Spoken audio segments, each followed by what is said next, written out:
backfired.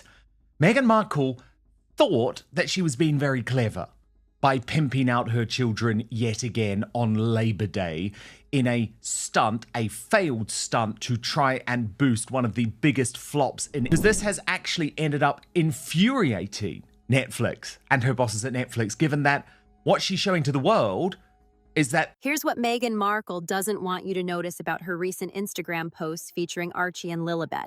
The timing wasn't random. The kids aren't featured in the finished episodes of With Love, Meghan, yet photos of Archie and Lilibet keep surfacing whenever Meghan needs a publicity lift. Critics are calling it drip feeding, carefully rationing glimpses of the children to maintain relevance without delivering actual content. To promote or feature it after it catastrophically flops. This time, she's trying the kids, which is pointless, as they're not in the show, so who cares? We'll explain exactly what happened during those Labor Day posts and why Netflix executives and critics immediately noticed the timing. But this time, the strategy has completely backfired, and the consequences could end the Sussexes Hollywood dreams forever. To understand why Meghan made this move, you need to know about the crisis she was desperately trying to solve. Actually nothing after Netflix seemingly sent this show to the wood chipper. Also, if she had stayed with Spotify and done a good job. With Love, Meghan wasn't just underperforming. It was crashing harder than anyone at Netflix expected. Critic scores fell from roughly 38% to about 20% on Rotten Tomatoes between seasons. A collapse reviewers flagged as serious. Audience scores also slid. You know what gets a 20% rating? Shows that people actively hate watching. Creative about her from what we've seen, unless you love endless, cringy food puns. And in reality, that is what Meghan Markle... Netflix executives were reportedly getting frustrated behind closed doors. The Guardian didn't mince words, calling the upcoming season painfully contrived. That's not the kind of review that gets you renewed. That's the kind of review that gets your deal restructured or canceled entirely. The show was supposed to be Meghan's big comeback after the Spotify disaster, but viewers weren't buying what she was selling. Is these children, and how ludicrous, how utterly ludicrous when you're pimping them out for commercial reasons to think that you're going to... Critics were brutal in their assessments. They compared With Love, Meghan to Pinterest boards with voiceovers instead of actual content worth watching. I mean, when your lifestyle show gets compared to a mood board, you've got serious problems. The format felt hollow to audiences who expected something more substantial from someone with Meghan's platform and resources. Interview, and on his royalist Substack, he added, Meghan's children are not being hidden. They are being rationed, drip-fed to the punters as part of the life. Behind closed doors, sources say Netflix is reportedly rethinking the Sussex relationship. The streaming giant had invested serious money in the couple, and the returns weren't materializing. With Love, Meghan was supposed to prove that Meghan could carry content on her own, separate from Harry's more successful documentary work. Instead, it was proving the opposite. Is quite frankly impossible to miss. On August the 26th, just as Meghan wrapped up a marketing bliss for her new episodes and a fresh as ever drop that included a $9 jar of... The pressure was mounting because this wasn't just about one show failing. It was about proving the Sussexes could deliver consistent, watchable content that justified their contracts. Netflix needs streams and retention. That's why poor reviews matter. Without a hit, Meghan risked becoming the next platform dropout after Spotify quietly closed the door on Archewell Audio. The pattern was eerily similar. Big promises, high expectations, and content that failed to connect with audiences. Spotify had already pulled the plug on the Sussex audio empire. Netflix could easily follow suit if trends continued. It was this awfully cropped black and white photo teasing a sliver of her daughter's face. Earlier this year, Disney snaps with emojis once again pasted over the... The mathematics were simple but devastating. Every episode that aired to lukewarm reception made the next renewal conversation harder. Every critic who dismissed the show as shallow made advertisers less interested. Every viewer who switched off early sent a message that Meghan's brand wasn't translating to must-watch television. One of her major complaints to Oprah was that she and Harry were put under pressure to serve our child up on a silver platter to the media. Yet now, their images keep popping up oddly wherever there is a problem. This ratings crisis forced Meghan into what insiders call her most desperate move yet. When your professional content isn't working, you reach for the one thing that always gets attention, your children. The decision wasn't made lightly, but it was made quickly. Meghan needed something that would generate buzz, drive engagement, and remind people why they should care about her content. What happened next on Labor Day would cross every line Harry had drawn about their family's privacy. The show, once the show is already a catastrophic flop. Does she just not understand what's going on, Angela? I think she thinks she understands what's going on. Meghan's Labor Day weekend posts weren't just social media sharing, they were strategic family exploitation disguised as heartwarming content. Right when with love, Meghan desperately needed a ratings boost, Archie and Lilibet suddenly appeared in carefully curated Instagram content that felt more like marketing campaigns than genuine family moments. I'm one of them, but I'm very pleased that people can see that she is actually dreadful. Yeah, I mean, I just find it hilarious that at the end of the day, this will just annoy Netflix, and I am told has annoyed Netflix, because what she's never done, Angela, is actually... The timing coincided directly with promotion for season 2 of her struggling Netflix series. These kids don't appear in the finished episodes that are supposed to showcase Meghan's life and values, but they magically surface whenever Meghan needs publicity for a struggling project. You know what that pattern looks like? It looks like using your children as emergency publicity tools when your professional content can't stand on its own merit. Sources describe Meghan's approach as drip feeding, carefully rationing glimpses of the children to maintain relevance without delivering actual substantial content. It's a calculated strategy where the kids become content generators for a brand that's running out of authentic material.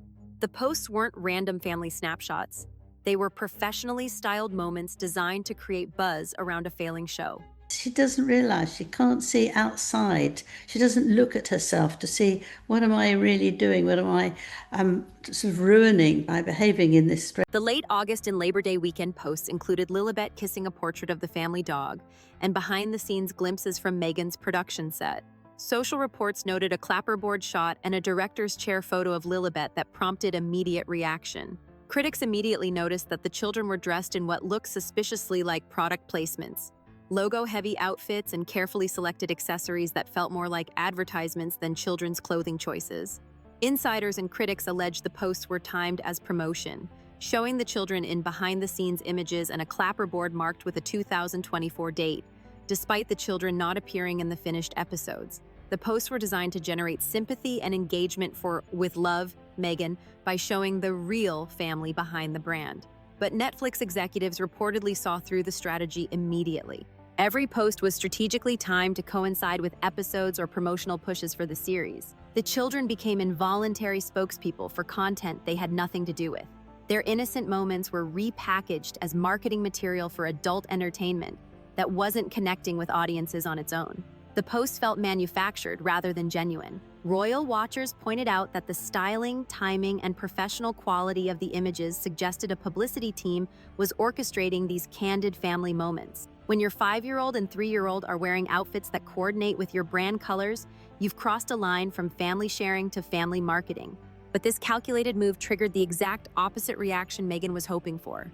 Instead of generating positive buzz for the struggling show, the posts created a backlash about using children as promotional tools. The strategy that was supposed to save her show ended up highlighting everything critics found problematic about her approach to fame and family. The backlash was swift and brutal, with insiders calling it the moment Meghan finally went too far. But the real explosion was happening behind closed doors. Sources say Harry felt blindsided and furious when he saw the posts online because he has long said his children must be shielded from commercial exposure. You know what Harry's non-negotiable boundary has always been? His children would never be used as props for publicity. He watched his mother get destroyed by media manipulation, and he swore his kids would never experience that kind of exploitation. But Meghan's Labor Day posts crossed that line completely. Harry has repeatedly framed his kids' privacy as non-negotiable in interviews and in his memoir, Spare, which is why this move cuts so deep. He reportedly found out about the Instagram campaign the same way everyone else did, by seeing it online. The man who built his entire post-royal identity around protecting his family's privacy suddenly discovered his wife was using their children as marketing tools without his knowledge or consent. What Meghan calls branding, Harry calls betrayal. and this fundamental disagreement is tearing them apart. She sees strategic family content as building their empire and securing their children's futures. He sees it as turning Archie and Lilibet into the same kind of media commodities that destroyed his childhood. The gap between those perspectives isn't something you bridge with a conversation. Insiders describe Harry as feeling completely undermined. The privacy crusade that once defined their relationship had been abandoned without his input. Harry reportedly confronted Meghan about making unilateral decisions that exposed their children to exactly the kind of scrutiny they'd fled Britain to avoid. What's the real difference between what Harry calls protection and what Meghan calls branding? Protection means keeping the kids out of public view until they're old enough to choose their own level of exposure. Branding means using their images strategically to maintain relevance and drive engagement for failing projects. Harry sees those approaches as completely incompatible. Insiders describe Harry as unyielding on protecting his kids from becoming what he sees as marketing tools. His trauma from growing up as a royal commodity isn't something he's willing to compromise on, even for his wife's career ambitions.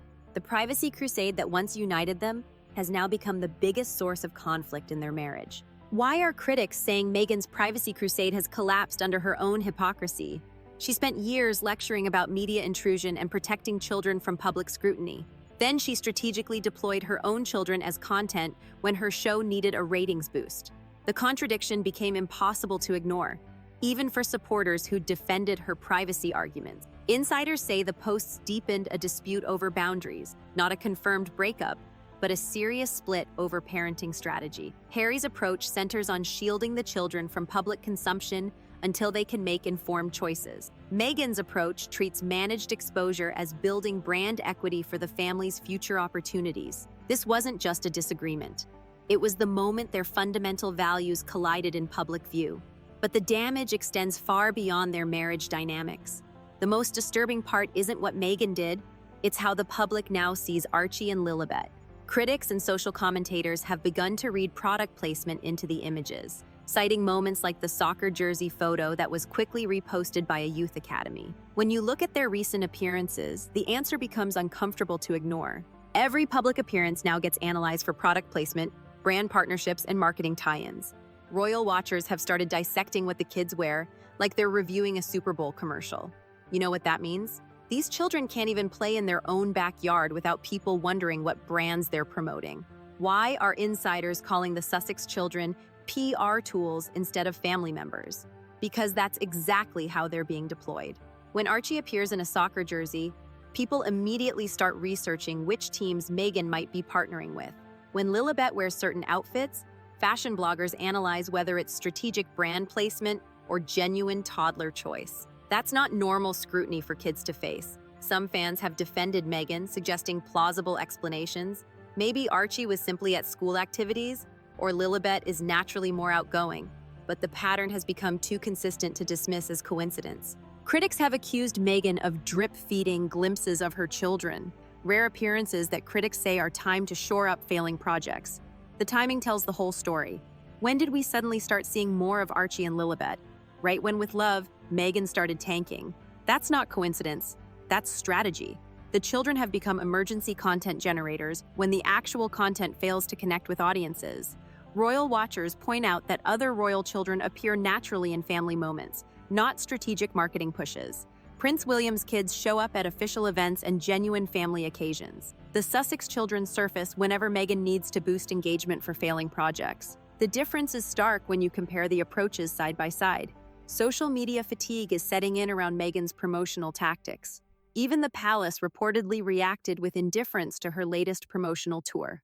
When your own family stops paying attention to your publicity stunts, you've probably pushed too hard for too long. The merchandising approach has fundamentally changed how people view the Sussex family dynamic. What used to be protected royal privacy has transformed into managed brand exposure. The children aren't just growing up in public anymore. They're growing up as public assets for their mother's struggling entertainment career. Archie and Lilibet have gone from protected royal children to recognized marketing assets in the public eye. Their innocence has been commodified in service of content that can't succeed on its own merit. They've become the most reliable content generators in the Sussex portfolio, which says everything about how desperate the brand has become. The strategy that was supposed to solve Meghan's Netflix crisis has created something much worse. a crisis of credibility that threatens everything they've built. What does this mean for the future of Archewell and the entire Sussex brand empire? The public and industry insiders are increasingly skeptical of Meghan's motives. When your brand becomes synonymous with desperation rather than authenticity, you've lost the trust that takes years to rebuild. Netflix executives are reportedly questioning whether the Sussexes understand the difference between content creation and publicity stunts. The stunt may have seriously damaged relations with major partners, Netflix reportedly rethinking the partnership, and Spotify has already cut ties, and that could leave Archewell with far fewer options if the pattern continues. The PR trick was meant to save a show. Instead, it may have exposed a brand. Do you think Meghan crossed the line, safeguards, or savvy PR? Tell us in the comments and subscribe for fast royal updates.